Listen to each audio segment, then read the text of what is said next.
Dear friends, welcome to the next topic of study in the ongoing course in Journalism and Mass Communication.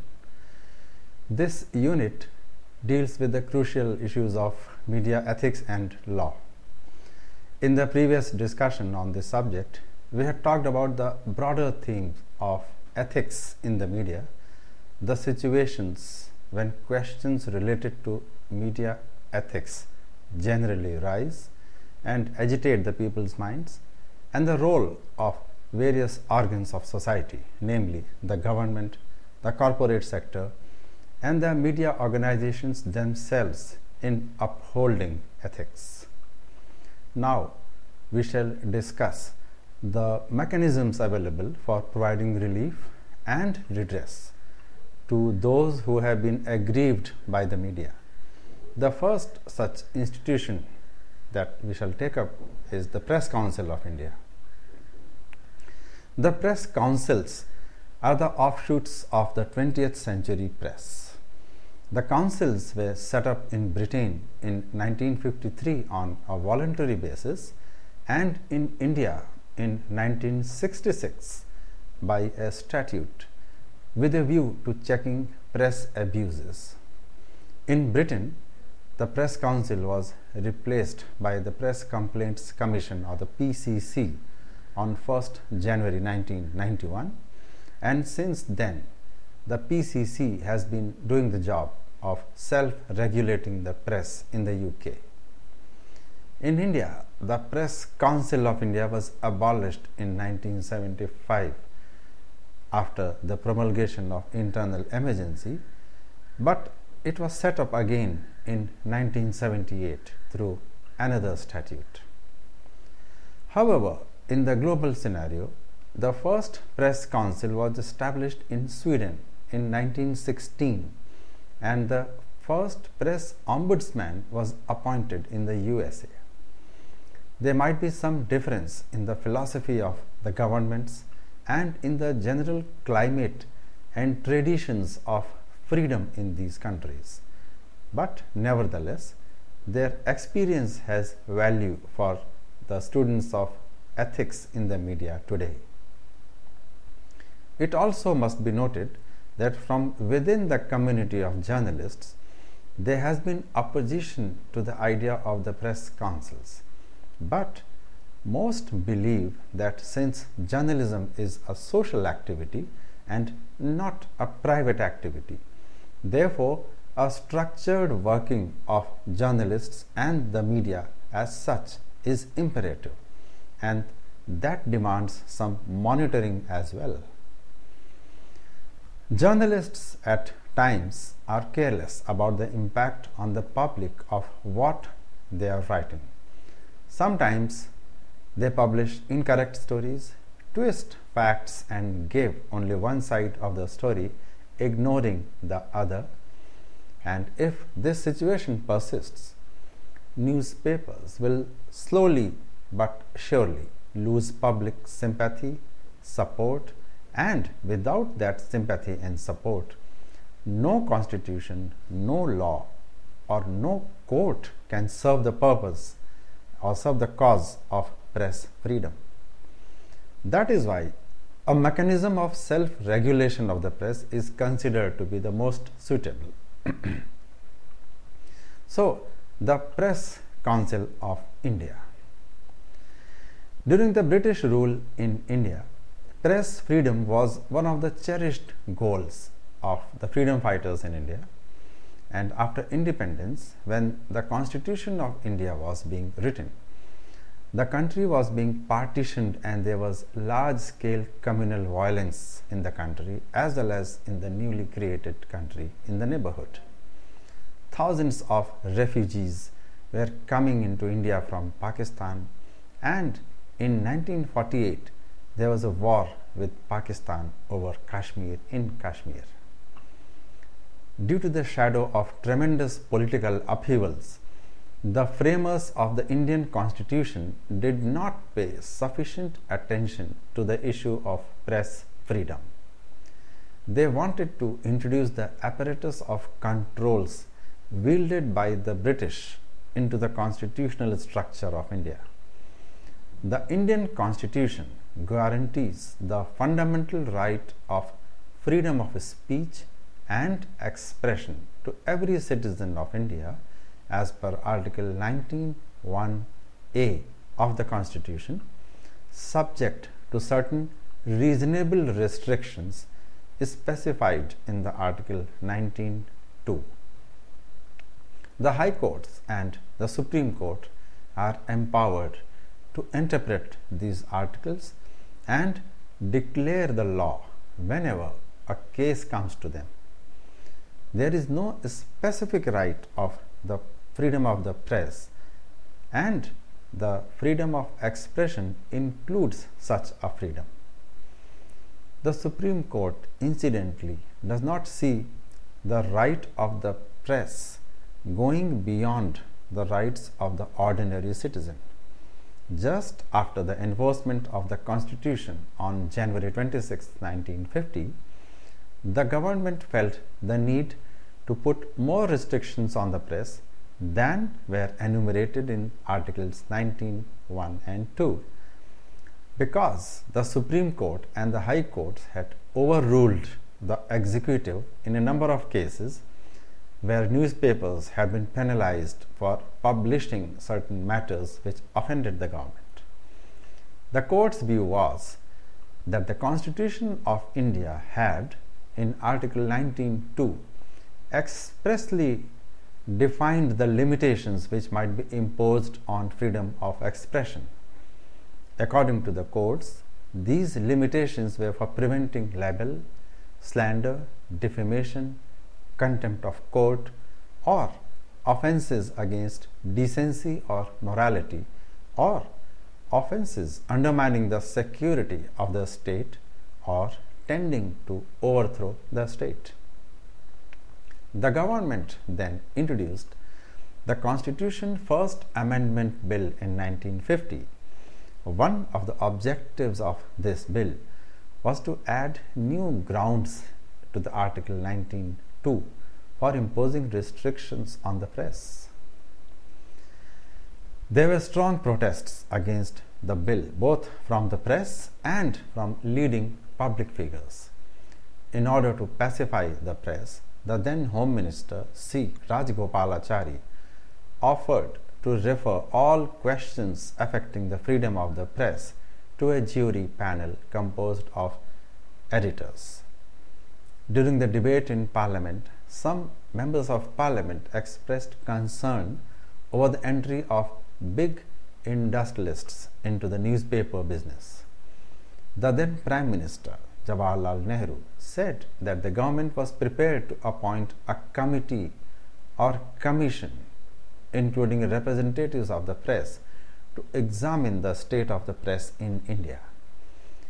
On 1st June 1951, Nehru indicated that an inquiry covering larger issues of the press, such as had been carried out in the UK by the Royal Commission, might be productive for the development of the press in India as well. However, these assurances failed to calm the opposition to the proposed bill, and the government proceeded with the bill, which was passed by the House by 288 votes to 20. Journalists' organizations made strong protests and adopted a number of resolutions against the bill. They demanded assurances from candidates in the general elections they should work for its repeal. It was also decided that on 12th July 1951, as a protest, no newspaper would be published all over the country.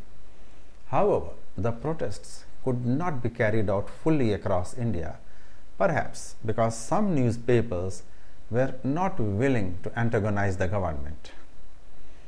The bill finally received the assent of the President of India as the Constitution First Amendment Act of 1951.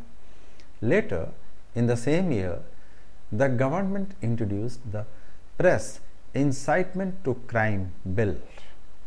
The bill was passed with only some minor concessions, and the legislation was later known as the Press Objectionable Matters Act 1952. in this statute, there were provisions for demanding security from newspapers for their good conduct. The Indian Federation of Working Journalists, which came into existence on 29th October 1950 and soon became the largest journalists' organizations in India, at its session held in Calcutta in April 1952, formally demanded the appointment of a press commission to make a comprehensive inquiry into the entire working of the press in India.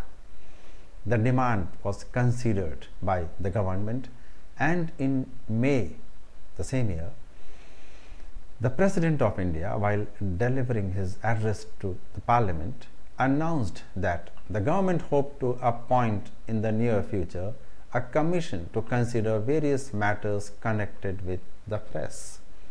In subsequent months, there were constant charges against the industrialist, capitalist-owned newspapers regarding misuse of their columns for the promotion of their personal commercial interests. A public outcry against such practices, plus the government's antipathy towards a press owned by business houses, prompted the Nehru government in 1952 to finally institute a commission to inquire into the state of the Indian press, and thus the appointment of the first Press Commission of India was announced on 23rd September 1952, headed by Justice G.S. Rajyadhyaksh as chairman, and journalists' organizations having their representatives as its members. The commission had powers to make a searching inquiry and had wide terms of reference. According to a government communique of that time, the commission was supposed to examine the following. Number 1, the control, management and ownership and financial structure of newspapers, large and small periodicals, news agencies and feature syndicates. Number 2, the working of monopolies and chains of business and their effect on the presentation of accurate news and fair views. Number 3, the effect of holding companies, the distribution of advertisements and such other forms of external influence as may have a bearing on the development of healthy journalism. Next, the method of recruitment, training, scales of remuneration, benefits and other conditions of employment of working journalists, settlement of disputes affecting them, and factors which influence the establishment and maintenance of high professional standards. Next, the adequacy of newsprint supplies and their distribution among all classes of newspapers, and the possibilities of promoting indigenous manufacture of newsprint and printing and composing machinery as well. Next, mechanisms for ensuring high standards of journalism and liaison between the government and the press, and lastly, the issue of freedom of the press and the repeal or amendment of laws not in consonance with the theme of freedom of the press. The Press Commission was asked to make recommendations on all these matters and to submit its report by 1st March 1953, that was only 5 months since its constitution, to complete its work. However, the Commission secured an extension of time until the end of July 1954. The main recommendation of the first Press Commission was that a statutory Press Council of India should be established in the country. The Commission's report was in 3 parts, running into more than 1,700 pages. One part of the report included the history of Indian journalism. The Commission then enumerated the objectives of the proposed press council. Three of the objectives were quite similar to those listed by the Royal Commission for establishing the British Press Council, so much so that the language used by the Indian Press Commission was the same as it was in the British Press Commission's report. After referring to the Voluntary Press Council of the UK, the Press Commission of India gave the following reasons for preferring a statutory press council in India rather than a voluntary one. First, the British Press Council was facing problems in its functioning because of its voluntary character. Second, it was claimed that without statutory protection, the members of the Press Council as well as the Press Council itself might be threatened with legal action at every step of its activity. And third, a voluntary body would have no legal authority to make inquiries as and when the need arose. The history of the Press Council of India shows that many times since its inception, it has been the subject of legal actions. When the council was formed for the first time, its composition itself was challenged in a court of law. Perhaps due to its statutory character, the council could be easily drawn into legal battles. After 2 years of the recommendations made by the Commission, a bill for setting up a press council was introduced in the Rajya Sabha in 1956. The bill provided for the appointment of the chairman of the press council by the President of India, while the Press Commission of India had recommended the appointment of the Press Council's chairman by the Chief Justice of the Supreme Court. The bill also provided for the financing of the council by the government. The Commission had suggested that a fee should be charged to newspapers on the basis of newsprint consumed by them, and the proposed council should be financed by that fees. So, the bill was intended to make the Press Council a government office. It was passed by the Rajya Sabha but lapsed due to the dissolution of the Lok Sabha in April 1957. The first Press Commission, in its report in 1954, had actually recommended that the Press Council should be statutory, and Nehru had evinced sufficient interest in this particular recommendation. So, the statutory council was actually established after Nehru died. So, when the first Press Council of India Act 1965 was enacted, its chairman was J.R. Mudholkar, a sitting judge of the Supreme Court. Incidentally, the Press Council of India Act was repealed in 1975 during the imposition of internal emergency, and a fresh bill was framed in 1978 after the end of the emergency. But both the bills did not contain any provision for the post of vice chairman in the Press Council. So, the 1978 statute is still continuing, and the Press Council of India has a chairman, members, but no vice chairman. During the emergency in 1975, newspapers were the major target of the government of the then Prime Minister Indira Gandhi. Censorship was imposed on the news media. Fundamental rights of citizens guaranteed by the Constitution were drastically curtailed.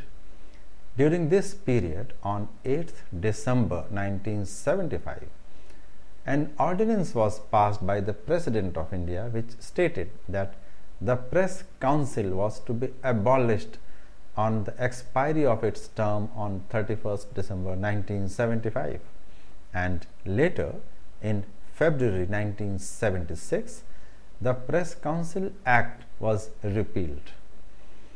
The objectives and reasons appended to the Press Council Repeal Act of 1976 stated that the council was being abolished because it was not able to carry on its functions effectively to achieve the objects for which the council had been established.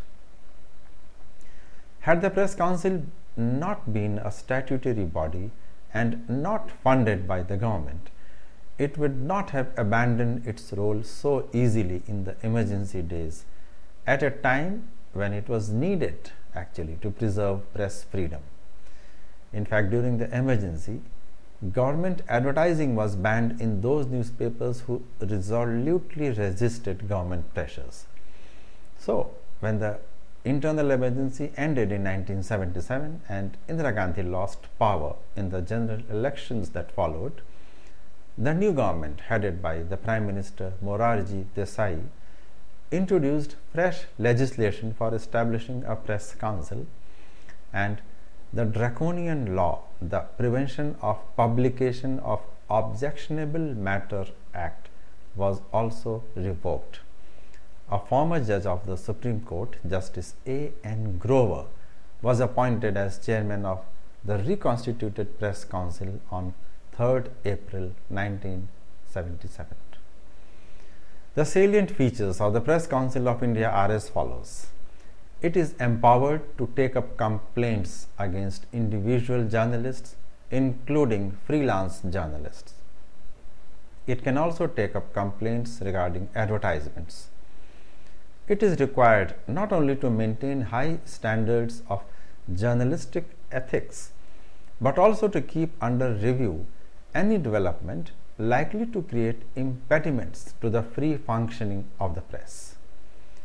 It takes up most of the complaints against newspapers and or its editors with a view to maintaining standards of journalistic ethics.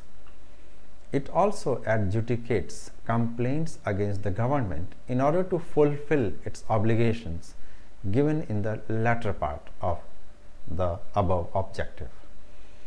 The Press Council may warn, admonish or censure a newspaper or a journalist or editor. On the other hand, in the case of complaints against the government, the council is allowed only to make observations against an authority of the government. It makes it obligatory upon complaints to be written first to the editor of the newspaper or the news agency journalist against whom the complaint is meant to be lodged. No complaint is generally accepted by the Press Council of India unless the complainant certifies that he has brought the matter to the notice of the person against whom the complaint is being lodged and that he has failed to get redress from him. The complaint to the Press Council of India should be accompanied by the newspaper clipping containing the so-called offending passage or news item. The Press Council does not adopt a legal waiver system. This means a complainant can go to a court of law after getting his complaint adjudicated by the Press Council. The chairman of the Press Council of India can reject a frivolous complaint at the initial stage itself. If a complaint is not filed in the prescribed manner, the chairman might return the complaint, giving the complainant another opportunity to file it within the specified period after complying with the requirements of its regulations. If an editor does not file his preliminary comments on the complaint against his paper, the Press Council can proceed without waiting for such comments. The Press Council of India issues directions to the offending paper to publish its adjudication or the viewpoint of the complainant, but if a newspaper fails to comply with the directive, the council has no further powers against that paper. The council has no monitoring system for ensuring that its directions to erring newspapers are duly implemented by them within a reasonable time. A few points about the procedure for filing the complaint to the Press Council should be mentioned here. While the Press Council of India accepts complaints by email, they need to be followed up by signed complaints as well. The complaints entertained by the Press Council are of two general natures. Number one, complaints against the press, and number two, complaints regarding oppression of press freedom. The first category is complaints against the press. This category is open to any person to lodge a complaint with the Press Council against a newspaper for a breach of recognized ethical canons of journalistic propriety and taste. The complainant, incidentally, need not necessarily be the person aggrieved or directly involved. The alleged breach may be in the publication or non-publication of a news item or a statement or other material like cartoons, pictures, photographs, strips or advertisements which are published in a newspaper. Cases can also be initiated by any member of the public against any professional misconduct by an editor, working journalist, staff of a newspaper, or someone who is engaged in freelance journalism work. There can also be a complaint against any matter transmitted by a news agency by any means whatsoever. By virtue of the Press Council Procedure for Inquiry Regulations 1979, the complaint shall be lodged with the Council within the following periods: for dailies, news agencies and weeklies within 2 months of the so-called offending passage being published, and in all other cases within 4 months, provided that a relevant publication of an earlier date may be referred to in the complaint. It is a requirement of the inquiry regulations that the complainant should initially write to the editor of the newspaper, drawing his attention to what the complainant considers being a breach of journalistic ethics or an offense against public taste. Such prior reference to the editor affords him an opportunity to deal with the matter in the first instance, and thus allows the respondent to take such remedial action as he might consider appropriate before the complaint is lodged with the Press Council. This rule is considered to be necessary because it acquaints the editor with the identity of his accuser and details of the complaint. It is conceivable that in some instance the complainant has been wrongly informed or has misinterpreted the facts. It may be a case of inadvertent error which the editor is only too ready to admit and correct. If the would-be complainant is satisfied, that would be the end of the matter, and further action may not be required. Where, after reference to the newspaper, the person desires to proceed with the complaint, he should enclose with his complaint the copies of correspondence with the editor. If no reply has been received from the editor, the fact should be mentioned in the complaint. The complainant has in his complaint to give the name and address of the newspaper, the editor or journalist against whom the complaint is directed, a clipping of the matter or news item complained of in original or self-attested copy, and English translation if the news item is in vernacular must accompany the complaint. The complainant has to state in what manner the passage or the news items or the material complained of is considered to be objectionable. He should also supply any other relevant particulars that may be considered necessary to support his complaint. In the case of a complaint against non-publication of material, The complainant will, of course, say how that constitutes a breach of journalistic ethics. The counsel, incidentally, cannot deal with any matter which is sub judice in the law court. The complainant has to declare that, to the best of his knowledge and belief, he has placed all the relevant facts before the counsel, and that no proceedings are pending in any court of law in respect of any matter alleged in the complaint. A declaration that he shall notify the counsel forthwith if during the pendency of the inquiry before the counsel any matter alleged in the complaint becomes the subject matter of any proceedings in a court of law is also made necessary. The second category is of complaints regarding oppression of press freedom.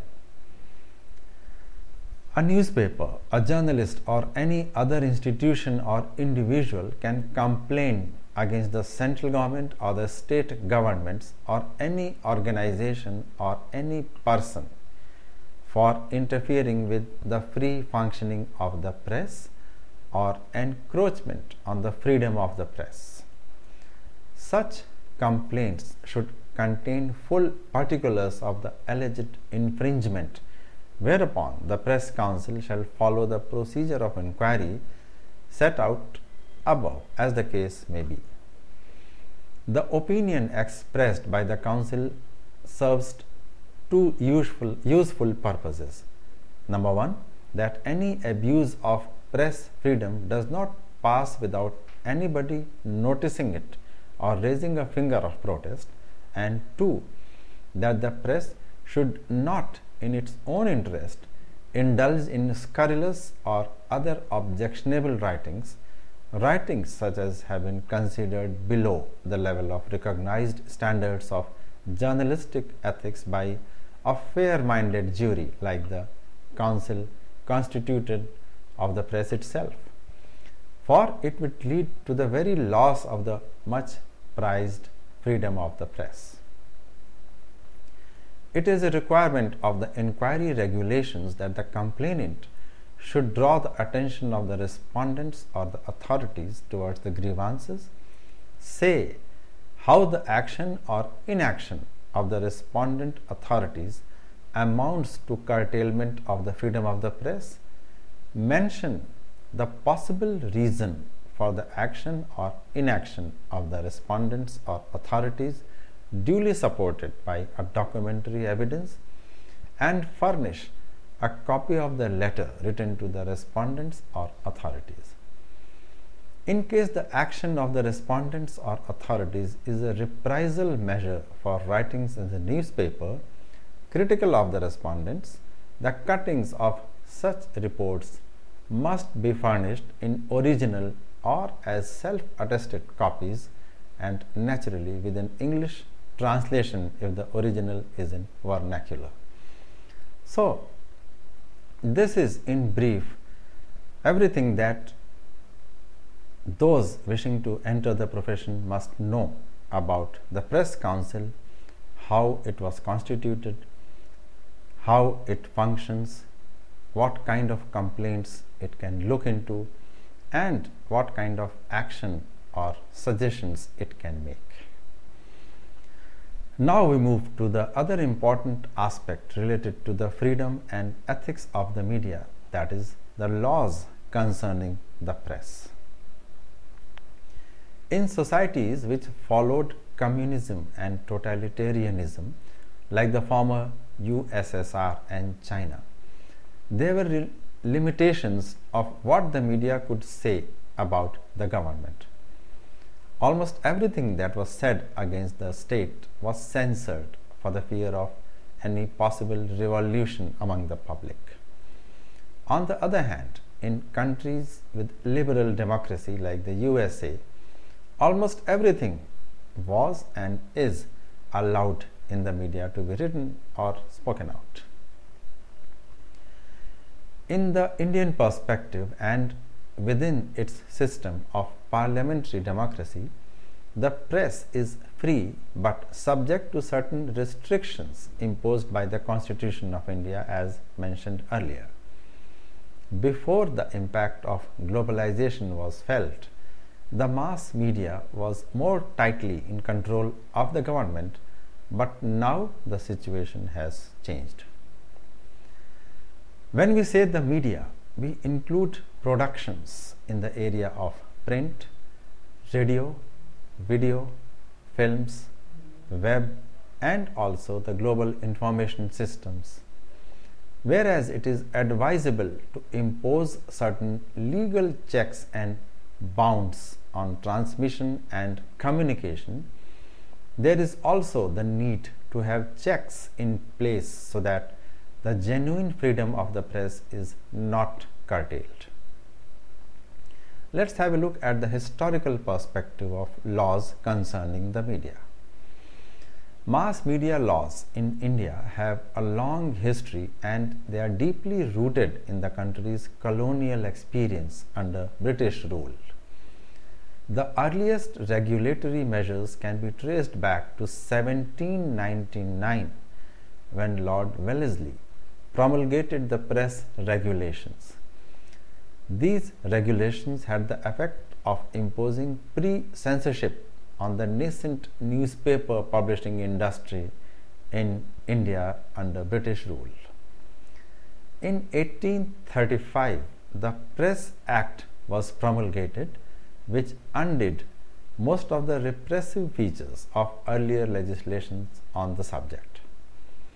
On 18th June 1857, the government passed a regulating act which, among various other things, introduced compulsory licensing for the owning or running of printing presses, empowered the government to prohibit the publication or circulation of any newspaper, book, or other printed material, and banned the publication or dissemination of statements or news stories which had a tendency to cause a furor against the government of the day, thereby weakening its authority.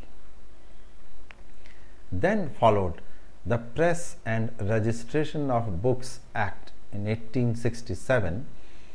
This act incidentally continues to remain in force till the present date.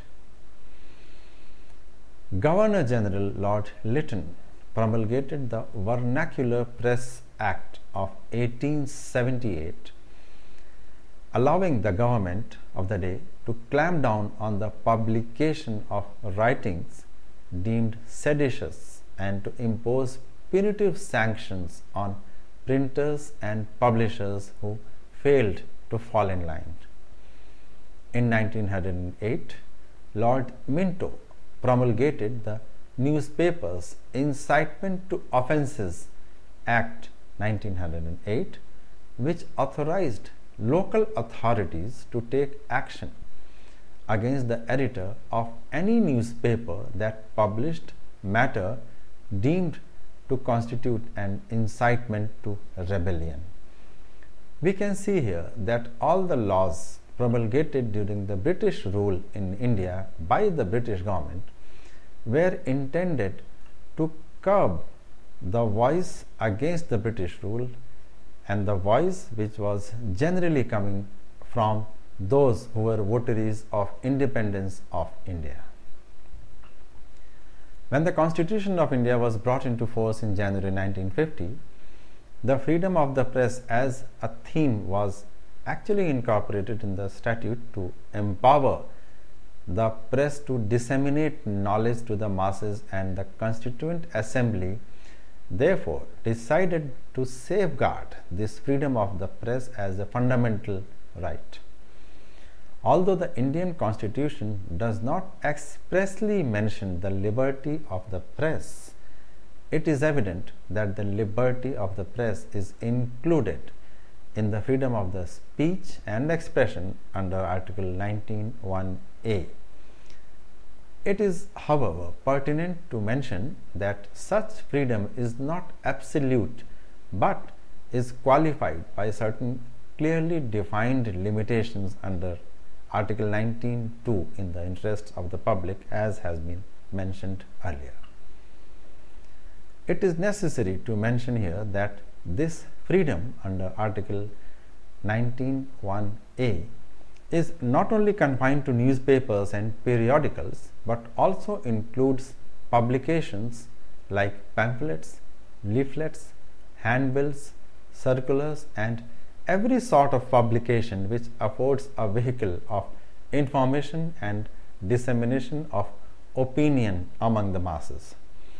Thus, although the freedom of the press is guaranteed as a fundamental right, it is necessary for us to deal with the various laws governing the different areas of the media so as to appreciate the vast expanse of media laws in the country, the various acts which have to be taken into consideration when dealing with the regulations imposed upon the print media deal with not only the newspaper content but the working of the media organizations and other things related to the people working in the industry, as well as the methods enforced and applied by the media industry itself. So, the laws are as mentioned here. The Press and the Registration of Books Act 1867. This act regulates printing presses and newspapers and makes registration with an appointed authority compulsory for all printing presses. The other act is the Press Objectionable Matters Act 1951. This enactment provides against the printing and publication of incitement to crime and other objectionable matters. The Newspapers Prices and Pages Act 1956. This statute empowers the central government to regulate the price of newspapers in relation to the number of pages and size, and also to regulate the allocation of space to be allowed for advertising matter. When dealing with this law, it will be worthwhile to mention about a particular case of Sakal Papers Limited versus the Union of India. In this case, the Daily Newspapers Price and Control Order 1960, which fixed a minimum price and number of pages which a newspaper is entitled to publish, was challenged as unconstitutional. The state justified the law as a reasonable restriction on a business activity of a citizen, but the Supreme Court struck down the order, rejecting the state's argument. The court opined that the right of freedom of speech and expression could not be taken away with the object of placing restrictions on the business activity of the citizens. Freedom of the speech, the apex court ruled, could be restricted only on the grounds mentioned in the clause 2 of Article 19. Then there is the Defence of India Act 1962. This act came into force during the emergency proclaimed in 1962, followed by the external aggression. This act aimed at restricting the freedom of the press to a large extent, keeping in mind the unrest prevailing in India in lieu of the war against China. The act empowered the central government to issue rules with regard to prohibition of publication or communication considered prejudicial to the civil defense or military operations, prevention of prejudicial reports, and prohibition of printing or publishing any matter in any newspapers that was considered dangerous to the defense of India. Another act is the Delivery of Books and Newspapers Public Libraries Act 1954. According to this act, the publishers of books and newspapers are required to deliver free of cost a copy of every published book to the National Library at Calcutta and one copy each to the 3 other public libraries specified by the central government. Then there is the Working Journalists and Other Newspaper Employees Conditions of Service and Miscellaneous Provisions Act 1955. This act lays down the minimum standards of service conditions for newspaper employees and journalists. This act has been instrumental in laying down some structural conditions for employees of newspapers in later years. The Civil Defense Act 1968. This act allows the government to make rules for the prohibition of printing and publication of any book, newspaper, or other document prejudicial to civil defense. Although the Constitution on one hand confers the fundamental right of freedom of the press, the Article 105(2) provides certain restrictions on the publications of the proceedings of Parliament. In the famous Searchlight case, the Supreme Court held that the publication by a newspaper of certain parts of the speech of members in the House which were ordered to be expunged by the Speaker constituted a breach of privilege. Among the other laws, 2 are very important as far as the working of the press is concerned. These are the Contempt of Courts Act 1971, the Parliamentary Proceedings Protection of Publication Act, and the Official Secrets Act of 1923.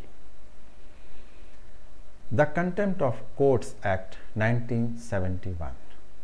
Contempt of court means civil contempt or criminal contempt, and while civil contempt means willful disobedience to any judgment, decree, direction, order, writ, or other process of a court, or willful breach of an undertaking given to a court. Criminal contempt means the publication, whether by words spoken or written, or by signs, or by visible representations or otherwise, of any matter or the doing of any other act whatsoever which scandalizes, lowers, prejudices, or interferes with the due course of any judicial proceeding or the administration of justice in any other matter. It must be remembered here that innocent publication and distribution of any matter is not considered contempt of court. A person, the Act says, shall not be deemed guilty of contempt of court on the ground that he has published any matter which interferes with the course of justice in connection with any civil or criminal proceeding pending at the time of publication, if at the time he had no reasonable grounds for believing that the proceeding was actually pending. A person shall not be guilty of contempt of court on the ground that he has distributed a publication containing any such matter if at the time of distribution he had no reasonable grounds for believing that it contained or was likely to contain any such matter as aforesaid. This subsection shall not apply in respect of the distribution of any publication which is a book or paper printed or published otherwise than in conformity with the rules contained in Section 3 of the Press and Registration of Books Act 1867. It also lays down that fair and accurate report of judicial proceedings is not contempt. Fair criticism of any judicial act is also not contempt if it constitutes any fair comment on the merits of any case which has been heard and finally decided. It also mentions that publication of information relating to proceedings in chambers or in camera is not contempt except in certain cases. It must be mentioned here that the Contempt of Courts Act is one of those laws which is considered to be very stringent, and every journalist who is reporting on court cases or who is reporting on the daily proceedings of a court case is always a little scared of this act, because every judge of the court is empowered to take suo motu notice of reports appearing in the newspapers about the court's proceedings. In fact, in certain high profile cases of crime, fraud, or of political nature, the judges have had issued specific instructions that the proceedings should not be reported or should be reported as directed, otherwise the provisions of the Contempt of Court Act may be applied. So, in most newspapers and TV news channels, there are lawyers who are appointed to actually oversee and approve the proceedings of the court cases. Therefore, it is not very easy for newspapers to go in for actual proceedings as such. The actual proceedings of the court cases are first showed to a lawyer or to a law reporter, who may pick up what sentences can be freely reproduced or reported and what portions of the court proceedings need to be held back. Then there is the Parliamentary Proceedings Protection of Publication Act 1977. In order to strengthen the basis of democratic government, which is the Parliament and an opinion of the people, it is of paramount importance that the proceedings in Parliament shall be communicated to the public. For this purpose, newspapers and other mass publicity media should be afforded the privilege of publishing substantially true reports of proceedings in Parliament without being exposed to any civil or criminal action. Under this Act, no person shall be liable to any proceedings, civil or criminal, in any court in respect of the publication in newspaper of a substantially true report of any proceedings of either House of Parliament, unless the publication is proved to have been made with malice or malicious intent. The Act is supposed to apply in relation to reports or matters broadcast by means of a wireless telegraphy as part of any program or service provided by means of a broadcasting station situated within the territories to which this Act extends, as it applies in relation to reports or matters published in a newspaper. It must be noted here that the provisions of the Parliamentary Proceedings Act also apply in coverage of the assembly proceedings in all states. Here also, the journalists or reporters covering the assembly or parliament proceedings are supposed to be very cautious about what part of the proceedings in the House is to be reported and what part is to be omitted.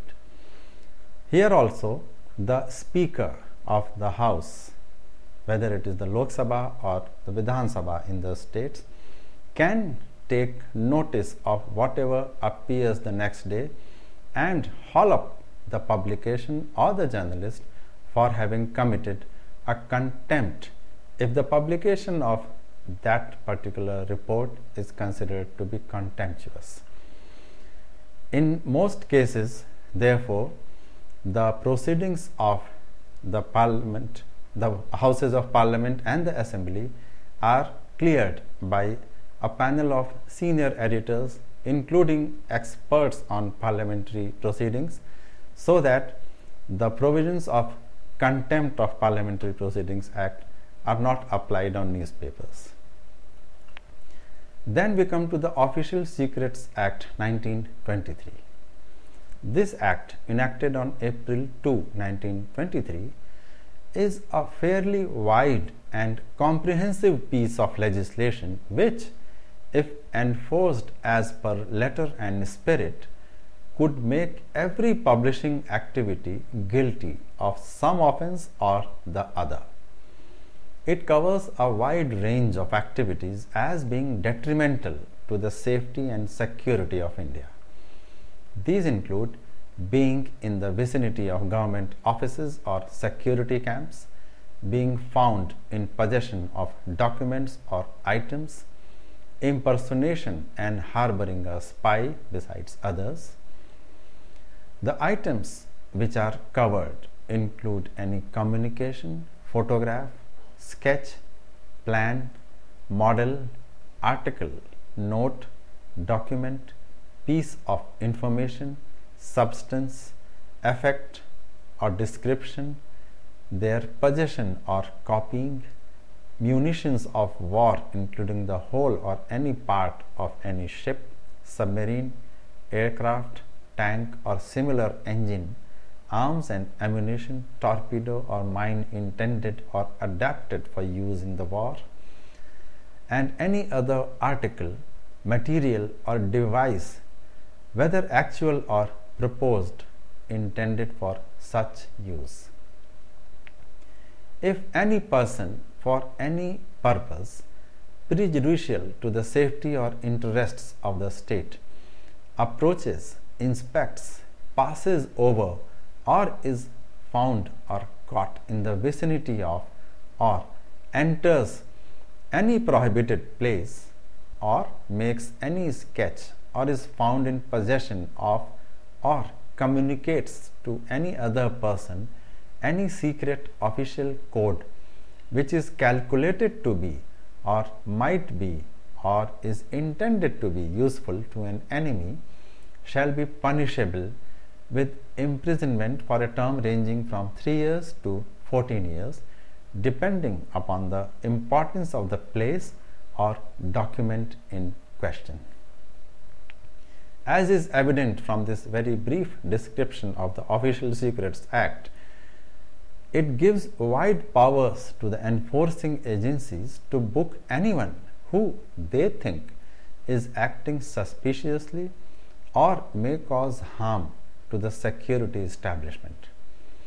Demands for its abolition or amendment have been made from several quarters over the years.